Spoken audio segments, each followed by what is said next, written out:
अतिशय मऊसूत, पातळ, पांढरे शुभ्र आणि तोंडात टाकताच विरघळणारे नीर डोसे कसे बनवायचे ते आज आपण बघणार आहोत. दक्षिण भारतातला म्हणजे कर्नाटक राज्यातील हे प्रसिद्ध नीर डोसे आहेत. हे एवढे मस्त मऊसूत नीर डोसे कसे बनवायचे ह्याची अचूक पद्धत मी तुम्हाला सांगणार आहे. या नीर डोसांसोबत खाण्यासाठी मी तुम्हाला नारळाचं गोड दूध कसं बनवायचं ते सुद्धा दाखवणार आहे. हे गोड दूध बनवण्यासाठी आपण अजिबात साखरेचा वापर करणार नाही आहोत, तर गूळ घालून हे दूध बनवणार आहोत.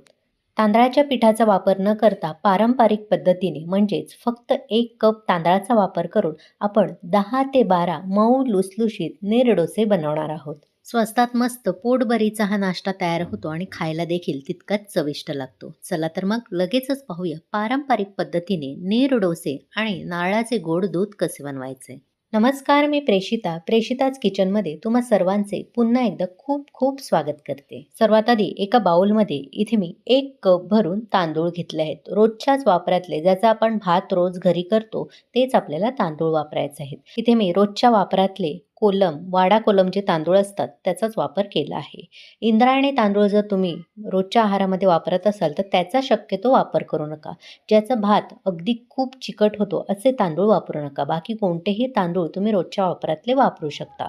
आता या तांदळामध्ये आपल्याला भरपूर असं पाणी घालायचं आहे आणि फक्त एका पाण्याने आपल्याला हे तांदूळ धुवून घ्यायचे आहेत. धुताना सुद्धा फार जोराजोरात हे चोळायचे नाहीत, तर हलक्या हाताने आपल्याला चोळून घ्यायचं आहे. या तांदळामध्ये असलेला जे पांढरं पाणी आहे म्हणजे तांदळामधला जो स्टार्च आहे तो आपल्याला कमी करायचा नाहीये. म्हणून हलक्या हाताने असे चोळून घ्यायचे आणि फक्त एका पाण्याने धुवायचे आहेत. आता यातलं संपूर्ण पाणी मी काढून टाकणार आहे. आता यामध्ये भरपूर असं पाणी घालायचं आहे आणि हे तांदूळ आपल्याला रात्रभर असेच भिजत घालायचे आहेत. 4 ते 5 तास तुम्ही घालू शकता, पण मी सकाळी हे नीरडोसे करणार आहे त्यामुळे हे रात्रभर असेच भिजत घालणार आहे. इथे दुसऱ्या दिवशी सकाळी आपण झाकण उघडून बघूया. हे बघा, तांदूळ मस्त असे भिजले गेले आहेत. आता या तांदळामधला आपल्याला पाणी अजिबात वापरायचं नाही, तर इथे एक मिक्सरचं भांडं घ्यायचं आणि तांदळामधलं हे भिजवलेलं पाणी न वापरता तांदूळ असे आपल्याला निथळून काढायचे आहेत आणि या मिक्सरमध्ये घालायचे आहेत. संपूर्ण तांदूळ इथे मी मिक्सरमध्ये घातले आहेत. आता त्यामध्ये आपल्याला ओलं खोबरं घालायचं आहे. तर आपण इथे 1 कप भरून तांदूळ घेतलेले, त्यासाठी आपल्याला अर्धा कप भरून ओलं खोबरं वापरायचं आहे. आता हे सुरुवातीला मिक्सरला असंच फिरवून घ्यायचं, म्हणजे नंतर ते छान असं गुळगुळीत बारीक वाटता येतं. इथे मी पाणी न घालता सुरुवातीला तांदूळ आणि नारळ वाटून घेतलेला आहे. तो असा एखाद्या चमच्याने व्यवस्थित वरखाली करून घ्यायचा. आता यामध्ये आपल्याला साधारण 1 कप भरून पाणी घालायचं आहे आणि हे मिक्सरला अगदी बारीक गुळगुळीत वाटून घ्यायचं आहे. वाटलेलं मिश्रण एका बाउलमध्ये मी काढून घेणार आहे. तुम्ही बघू शकता एखादं इडलीचं बॅटर कसं असतं त्याप्रमाणे हे अगदी आपल्याला गुळगुळीत वाटून घ्यायचं आहे. आता मिक्सरला जी लागलेली पेस्ट आहे त्यामध्येच आणखीन 1 कप भरून मी पाणी घालणार आहे आणि मिक्सरमध्ये पुन्हा एकदा फिरवून हे पाणी ह्यामध्ये मिसळून घेणार आहे. इथे बघू शकता अगदी पातळसर आपलं हे नीरडोस्याचं मिश्रण तयार झालं आहे. आता ह्यामध्ये आपल्याला चवीप्रमाणे मीठ घालायचं आहे आणि व्यवस्थित एकजीव करून घ्यायचं आहे. नंतर आपण ह्यामध्ये आणखीन पाणी घालणार आहोत, पण सुरुवातीला आपण इथे 2 कप एवढं पाणी घातलेलं आहे. आता तयार केलेलं मिश्रण आपण थोड्या वेळासाठी बाजूला ठेवूया. तोपर्यंत आपण नारळाचं गूळ घालून गोड दूध कसं बनवायचं ते बघूया. त्यासाठी मिक्सरच्या एका भांड्यामध्ये 1 कप भरून ओलं खोवलेलं खोबरं घालायचं. त्यामध्ये साधारण अर्धा कप एवढं कोमट पाणी घालून मिक्सरला चांगलं बारीक वाटून घ्यायचं. आता इथे मी एक पातेलं घेतलं आहे आणि त्यावर एक गाळणी ठेवून त्यावर मलमलचा कापड ठेवला आहे. कोणताही कॉटनचा रुमाल सुद्धा तुम्ही वापरू शकता. यामध्ये आपण वाटून घेतलेलं खोबरं घालायचं आहे आणि घट्ट पिळून जेवढा यातील रस काढता येईल तेवढा काढून घ्यायचा. आता हा उरलेला चोथा आपल्याला टाकून न देता पुन्हा एकदा मिक्सरच्या भांड्यामध्ये घालायचा आहे आणि पुन्हा एकदा आपल्याला अर्धा कप कोमट पाणी घालून मिक्सरला चांगलं फिरवून घ्यायचं आहे. असं हे आपल्याला 3 वेळा करायचं आहे. इथे हे मी 3 वेळा केलं आहे आणि आता तुम्ही बघू शकता किती पाण्यासारखं यामधून दूध निघत आहे. म्हणजे संपूर्ण नारळामधला दूध आपण इथे काढून घेतला आहे.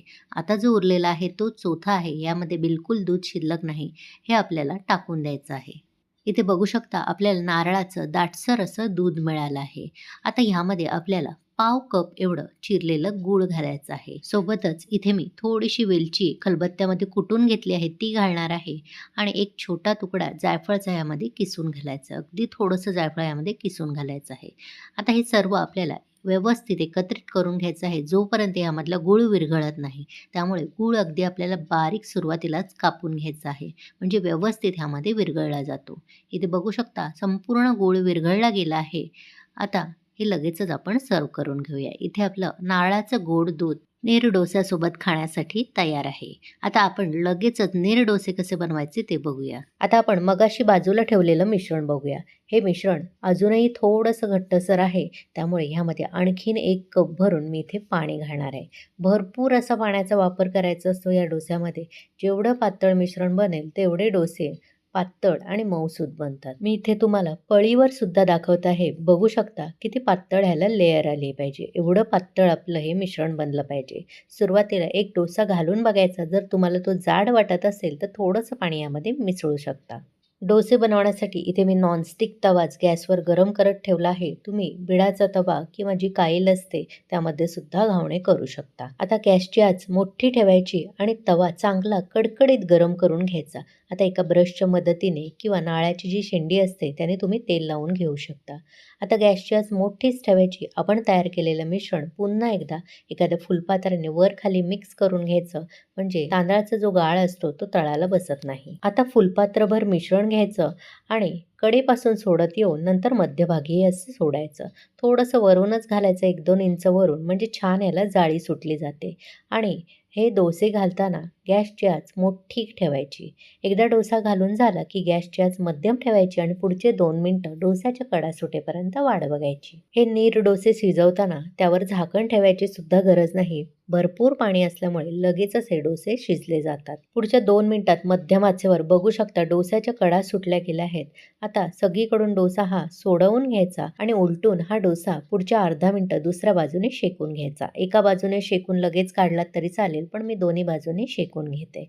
आता पुढच्या अर्धा मिनिटं शेकून झाल्यावर लगेच हा डोसा एखाद्या जाळीदार भांड्यामध्ये किंवा टोपलीवर काढून घ्यायचा, म्हणजे त्याची संपूर्ण वाफ निघून जाते.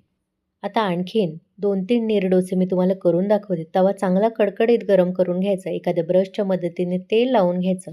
पुन्हा एकदा मिश्रण आपल्याला वर खाली फुलपात्राने मिसळून घ्यायचं आहे आणि गॅसची आच मोठी ठेवून तव्याच्या कडेने सोडत मिश्रण येऊन मध्यभागी सोडायचं. गॅसची आच लगेचच मध्यम करायची आणि 2 मिनिटं हा डोसा शेकून घ्यायचा. 2 मिनिटानंतर उलटवून दुसऱ्या बाजूने अर्धा मिनिटं शेकून घ्यायचं. दुसरा डोसा शेकेपर्यंत बघू शकता पहिल्या डोस्याची वाफ पूर्णपणे जाते आणि मगच आपल्याला हा डोसा असा दुमडून घ्यायचा आहे आणि एखाद्या पुन्हा जाळीदार टोपलीमध्ये किंवा प्लेटमध्ये हा डोसा ठेवू शकता. इथे बघू शकता पहिला आपला डोसा किती मस्त मऊ लुसलुशीत आणि जाळीदार तयार झाला आहे. आता हा दुसरा डोसासुद्धा मी एखाद्या जाळीदार प्लेटमध्ये काढून घेते आहे. अशाच पद्धतीने उरलेले सर्व डोसे मी बनवून घेणार आहे. मी आज 1 कप तांदूळ घेतलेले, त्याचे या तव्याच्या आकाराचे 12 ते 15 पातळ डोसे तयार होतात. प्रत्येक डोसा करताना काही टिप्स तुम्ही लक्षात ठेवायच्या. तवा चांगला कडकडीत गरम असला पाहिजे आणि थोडंसं ब्रशच्या मदतीने तेल लावून घ्यायचं आणि गॅसची आच मोठी ठेवूनच आपल्याला डोसा घालून घ्यायचा आहे. थोडासा वरून घालायचा आणि कडेपासून सुरुवात करून मध्यभागी यायचं. डोसा एकदा घालून झाला की गॅसची आच मध्यम करायची आणि पुढच्या 2 मिनिटं मध्यम आचेवर हा डोसा शेकून घ्यायचा. त्यानंतर डोसा उलटवून घ्यायचा आणि नंतर पुढच्या अर्धा मिनिटं डोसा आपल्याला मध्यम आचेवरच शेकून घ्यायचा आहे आणि नंतर एखाद्या जाळीदार भांड्यात किंवा टोपलीमध्ये काढून घ्यायचा. पहिला डोसा होईपर्यंत दुसरा डोसा दुमडून घ्यायचा नाही. पहिला डोसा होत आला की दुसरा डोसा दुमडून तुम्ही घेऊ शकता.